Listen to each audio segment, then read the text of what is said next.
मराठी माणसाचा फक्त मतांसाठी वापर होतोय, ठाकरेंकडून असं बोललं जातं.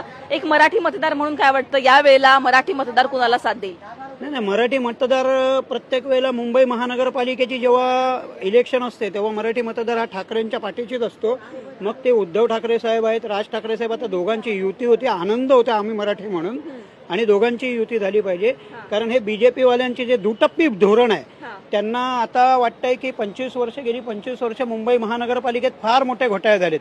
हरकत नाही, तुम्ही आरोप करणं हे तुमची संविधानाने दिलेली तुम्हाला जबाबदारी आहे. 20 वर्ष तुम्ही सत्तेत होतात, मग तुम्ही सत्तेत त्यांच्याबरोबर होतात ना, मग तेव्हा तुम्हाला भ्रष्टाचार कळला नाही. आता तुम्हाला भ्रष्टाचार कळला, त्यांनी 25 वर्ष भ्रष्टाचार केलाय, हा कसा काय तुम्ही सांगताय? हे चुकीचं आहे. आम्ही उद्धव ठाकरे साहेबांबरोबर आहे, राज ठाकरे साहेबांबरोबर आहे, आणि मुंबई महानगरपालिका ही ठाकरेंचीच राहणार, होती, आहे आणि राहणारच. पण तुम्ही जे म्हणालात नेहमी